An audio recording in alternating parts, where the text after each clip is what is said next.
नमस्कार। हिंदी कक्षा 6 काव्य नंबर 2 एक जगत एक लोक।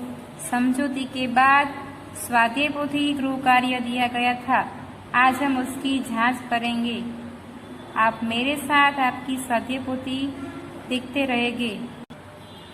प्रश्न नंबर 1, निम्नलिखित प्रत्येक प्रश्न के उत्तर के लिए दिए गए विकल्पों में से सही विकल्प चुनकर उनका क्रम अक्षर प्रश्नों के सामने दिए गए बॉक्स में लिखिए। प्रश्न 1, हम सबका जीवन खाली जगह की कहानी है। बी, सुख दुख। प्रश्न 2, सबका जीवन खाली जगह के सूत्र में बंधा है। डी, एकता। प्रश्न 3, हमारा राग कैसा होना चाहिए। ए, सुहाना। प्रश्न 4, खाली जगह ही हमारा सच्चा धर्म है। डी, मानवता।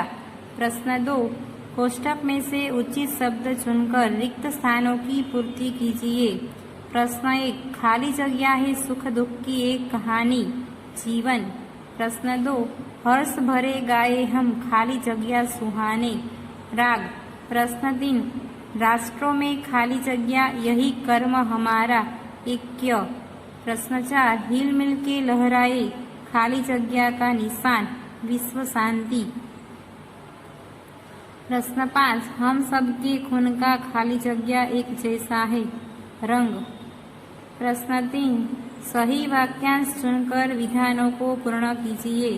प्रश्न 1, हम सब मिलजुल कर क, विश्व शांति का झंडा लहराए। प्रश्न 2, प्रकृति लोगों में भेदभाव नहीं करती, इसलिए ब, वह सबको हवा पानी और प्रकाश देती है। प्रश्न 3, यह सारा संसार एक मानव लोक है।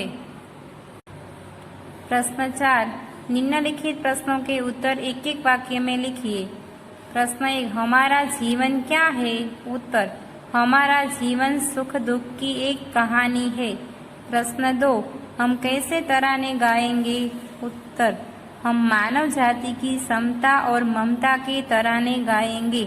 प्रश्न 3, हमारा कर्म क्या है। उत्तर, विश्व के सभी राष्ट्रों में एकता बनाए रखना ही हमारा कर्म है। प्रश्न 4, इस काव्य में प्रकृति के कौन कौन से तत्व है। उत्तर, इस काव्य में प्रकृति के तत्व चंद्रमा, सूर्य, भूमि, आकाश, हवा और पानी है। प्रश्न 5, इस काव्य के लिए आप कौन कौन से अन्य शीर्षक देना चाहेंगे। उत्तर, इस काव्य के लिए अन्य शीर्षक इस प्रकार है। एक विश्व, एक धरा, हम सब विश्व बंधु, विश्व बंधुत्व। प्रश्न 6, हमारा धर्म क्या होना चाहिए। सबकी प्रगति हो, सबको न्याय मिले और मानवता की रक्षा हो, यही हमारा धर्म होना चाहिए। प्रश्न 5, निम्नलिखित प्रश्नों के उत्तर लिखिए। प्रश्न 1, हमारा जीवन एक सुख दुख की कहानी है, ऐसा कवि ने क्यों कहा है। उत्तर, सभी मनुष्यों के जीवन में कभी सुख के दिन आते हैं तो कभी लोगों को दुख के दिन भी देखने पड़ते हैं। किसी का सारा जीवन न सुखी होता है न दुखी। जीवन में बारी बारी से सुख और दुख आते रहते हैं। इसलिए कवि ने कहा है कि हमारा जीवन एक सुख दुख की कहानी है। प्रश्न 2, एक जगत एक लोक, ऐसा कवि ने क्यों कहा है। उत्तर, ये संसार एक मानव लोक है। एक ही चंद्रमा सारे संसार में अपनी चांदनी फैलता है। एक ही सूर्य सारे संसार को प्रकाशित करता है। दुनिया के सभी लोग एक ही धरती पर और एक ही आसमान के नीचे रहते हैं। इस प्रकार प्रकृति के तत्व हम सबके लिए एक है, इसलिए कवि ने एक जगत एक लोक कहा है।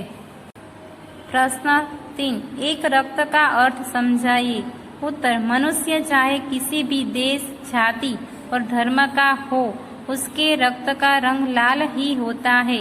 रक्त के रंग की समानता से साबित होता है कि पूरी मनुष्य जाति एक है।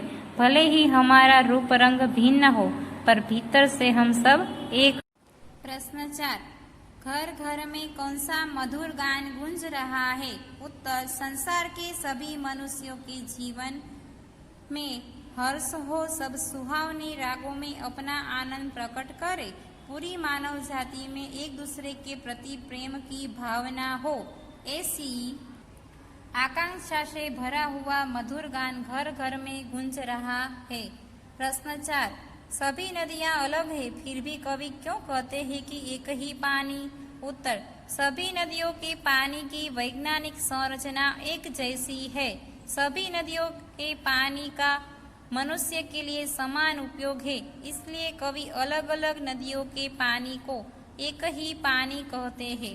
प्रश्न 5, प्रगति, न्याय और मानव धर्म के लिए हमारा क्या कर्तव्य है? उत्तर, संसार के सभी राष्ट्रों में एकता का भाव लाना ही हमारा सबसे बड़ा कर्तव्य है। हम सब मिलकर प्रगति करें, सबके साथ न्याय हो, मानवता की रक्षा हो, यही हमारा कर्तव्य है। यहाँ तक स्वाध्याय पोथी गृह कार्य पूर्ण हुआ। आगे का गृह कार्य प्रश्न नंबर 6 से प्रश्न नंबर 11 तक रहेगा।